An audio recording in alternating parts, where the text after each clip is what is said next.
አብዛኛው ሰው ጥሩ የማሰብ ችሎታ እንዳለው ያስባል፣ እውነቱ ግን ተቃራኒ ነው።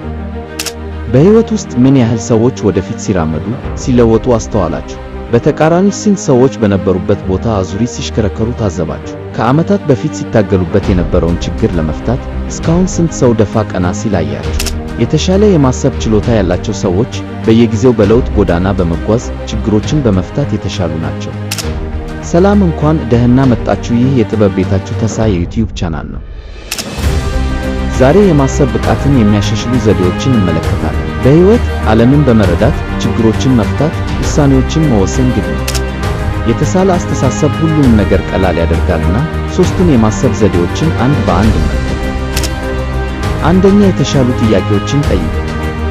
ብዙ ሰዎች በጥልቀት የማያስቡበት ምክንያት ከልብ ስለማይጠይቁ ነው።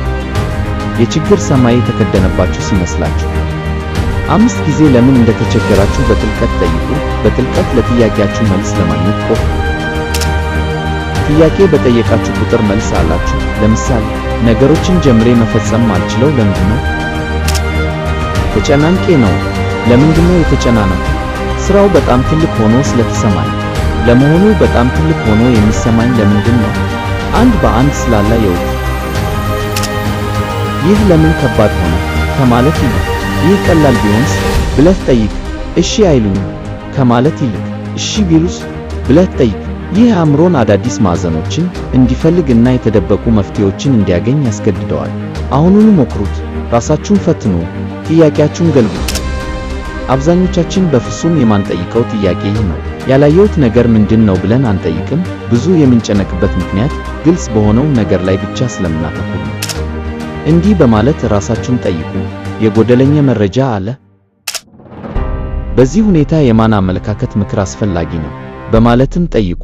ለምሳሌ አንድ ፕሮጀክት ካልተሳካ ምን ችግር ተፈጠረ በማለት ብቻ አትጠይቁ። በተጨማሪ ያልሆነ የሚገምተው ምን ይፈጠራል በማለትም ጠይቁ።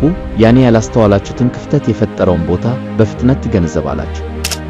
አሁን ነገሮች ግልጽ ናቸው። ስንፍናን ከመውቀስ ይልቅ መፈጸም ያለበትን ነገር ሁሉ አንድ በአንድ በመከፋፈል ማድረግ ያለባችሁን በማድረግ ለማንኛውም ችግር መፍትሄ ታገኛላችሁ።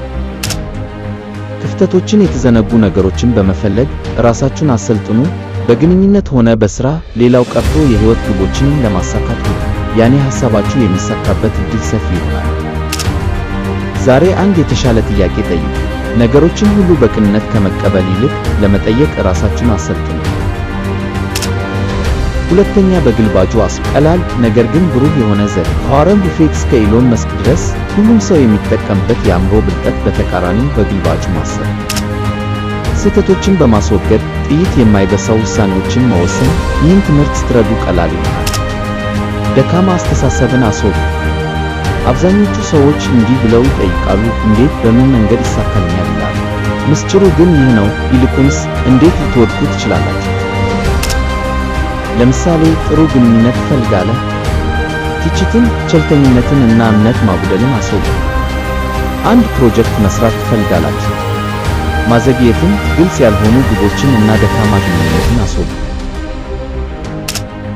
የተገላቢጦሽ ኢንቨርሽን ቴክኒክን። የሂሳብ ሊቃውንት ይህንን የተገላቢጦሽ ቴክኒክ በመጠቀም ችግርን በፍጥነት ለመፍታት ይጠቀማሉ። ለምሳሌ እንዴት የበለጠ ውጤታማ መሆን እችላለሁ ከማለት ይልቅ ለምን ውጤታማ አልሆንኩም? እንዴት ሀብታም ሆናለሁ ከማለት ይልቅ እንዴት እንደዚህ ገንዘብ እስከ ማጣት ደረስኩ ብላችሁ ጠይቁ። ከዛ የምታገኙት መልስ ከሞላ ጎደል በዕዳ መዘፈቅ፣ ድንገተኛ ወጪ ቁጠባ ለማድረግ ጥሩ ገቢ የሚያስገኝ ሙያ ለመያዝ ይሆናል። በተገላቢጦሽ ማሰብን ስናጠቃልል አንድ ስኬት ላይ ብቻ ሳይሆን ከሽንፈት መራቅ ላይም አተኩሩ። ሁለት ችግሮችን በፍጥነት ለመፍታት በተቃራኒው አስቡ። ታላላቅ ሊቅ የተባሉ ሰዎች የሚጠቀሙበት ዘዴ እንዲህ ነው። ተገላቢጦሽ ማሰብ። እንዴት ላሳካው እችላለሁ ብላችሁ ከመጠየቅ ይልቅ እንዴት ልወድቅ እችላለሁ በማለት ራሳችሁን ጠይቁ። ከዛ ነገሮች ሊበላሹ የሚችሉበትን ሁሉም መንገዶች በመዘርዘር ወጥመዶችን አስወግዱ።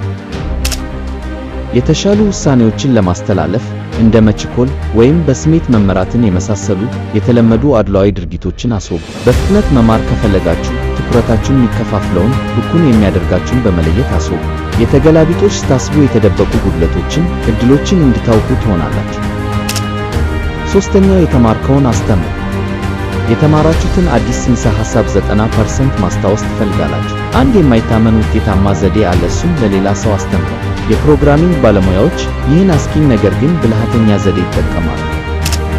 ኮድ ያደረጉትን ፕሮግራም ለላስቲክ ዳክዬ ያብራራሉ። ኮዳቸውን ቀለል ለማድረግ በእውቀታቸው ላይ ክፍተቶችን በመለየት ለመሙላት ሲሉ ያስተምራሉ። በምትማሩት በማንኛውም ሞክሩት።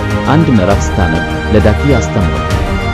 አጋዥ የሥልጠና ትምህርት ስትመለከት ለአታክልት ወይም ለአበቦች አስረዳቸው። የማትረዳውን በቅጽበት ትገነዘባለህ። እውነተኛ መረዳት የሚጀምረው እንዲህ ነው። አንድን ነገር በቀላሉ ማስረዳት እስካልቻልክ ድረስ ነገሩን በትክክል ተረድተሃል ለማለት ያዳግታል። አዲስ ጽንሰ ሐሳብ ከተማርክ በኋላ ለጓደኛ፣ ለድመትህ ወይም ለሌላም ቢሆን ለማስተማር ሞክር። ስለተረዳችሁት ነገር ለሰው ስታስተምሩ ሐሳባችሁ የተደራጀ ይሆናል። በእውቀታችሁ ውስጥ ክፍተቶችን ትሞላላችሁ። ውስብስብ ሐሳቦች ቀላል ይሆንላቸዋል። ወደ ተግባር ስንገባ የአንድ ደቂቃ ትምህርት በስልካችሁ ቅረጹ። ልክ ክፍል እያስተማራችሁ እንደሆነ በመምሰል በቅርቡ ያነበባችሁትን ወይም ልትይዙት ያሰባችሁትን ሐሳብ አስተምሩ። ሐሳባችንን ስናጠቃልል 1. የተሻሉ ጥያቄዎችን መጠየቅ ልመዱ። 2. በግልባጩ አስቡ። 3. ለመማር አስተምሩ። በዚህ ሳምንት እነዚህን በመሞከር አስተሳሰባችሁ ሻርፕ ሲሆን ተመልከቱ። በቀጣይ በምን አይነት ርዕስና ይዘት ብንመጣ ትወዳላችሁ? አስተያየታችሁን ስጡን። የተሻሉ ጠቃሚ ሥራዎችን ለመስራት ድጋፋችሁ ያስፈልገኛልና ሰብስክራይብ ያላደረጋችሁ ሰብስክራይብ በማድረግ ሞራል ስጡን። ሁላችሁንም ስለ ድጋፋችሁ ምስጋናዬ በያላችሁበት ይድረሳችሁ። አስታውሱ፣ ለመጀመር ታላቅ መሆን አይጠይቅም። ታላቅ ለመሆን ግን መጀመር ይጠይቃል።